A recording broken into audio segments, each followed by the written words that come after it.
লোকসভা ভোটে তেমনটা দেখা যাবে এই যে মানুষের সারা মানুষের কাছে আশা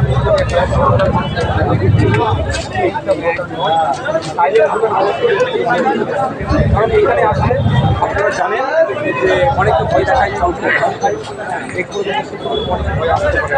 কিন্তু করোনার দিনের চাপ থেকে আপনারা দেখতে পাবেন আমরা অনেক আশা করি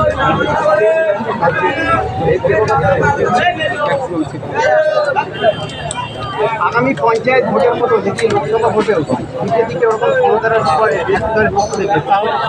কর্মীদের উদ্দেশ্যে কী বার্তা দেবেন? আমরা সবসময় শান্তির কথা বলি, সম্প্রীতির কথা বলি, ঐক্যের কথা বলি।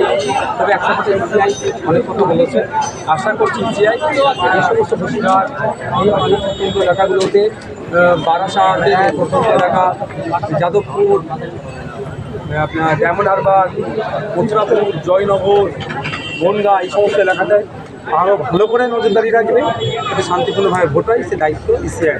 আমি আশা করব পঞ্চায়েত নির্বাচনে যে নোংরামি হচ্ছে সে নোংরামি হবে না, কারণ ইসিআই কিন্তু পঞ্চায়েত নির্বাচনে যে নোংরামিটা হচ্ছে সেটা আমি শুনলাম, তাহলে সঠিকভাবে ভোট হয়। এই বসিরহাটের পাশের এলাকা সন্দেশখালী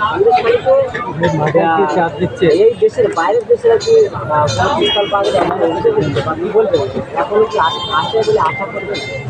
কি আছে করলে বেরিয়ে আসবে, তবে আমি নাই এখন জোরগলায় বলতে পারবো না। যেভাবে ধানমনের এই সৌকাশী লড়াই সাজান থেকে নতুন খালের ওপর থেকে পার থেকে বাঁধিয়ে রয়েছে, তাহলে কি হেভি রেঞ্জের। আর যে ক্যালা 17 নামে যে হসপিটালটা পাওয়া গেছে সেইটা হচ্ছে আপনার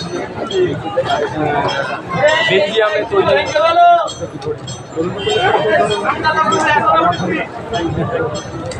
আপনি প্রত্যেক দিনই জনসভা করছেন,